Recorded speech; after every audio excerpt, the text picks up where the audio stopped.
میں Amjad Ali Khan, chairman, district chairman Abbottabad Qaumi وطن party, یہ کرونا کے حوالے سے کوئی بات کرنا چاہ رہا ہوں۔ کچھ اس طرح ہے کہ ہماری اپنی کمپنی نے مختلف قسم کی یہ جو گورنمنٹ اعلان کر رہی ہے جی لیبر کو ریلیف ملے گی، لیبر کے ساتھ آپ کریں، تعاون کریں۔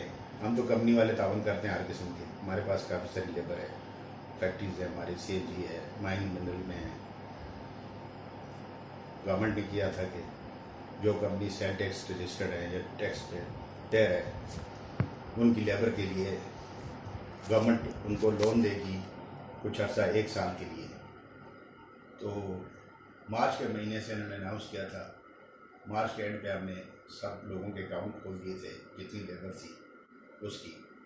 ابھی یہ جون جا رہا ہے، آج جون کی 13 تاریخ ہے، ابھی تک وہ پروسیس ویسے کا ویسا ہی چل رہا ہے، اکاؤنٹ کھل گئے لوگوں کے، کسی کو ایک پیسے کا کوئی ریلیف نہیں ملا۔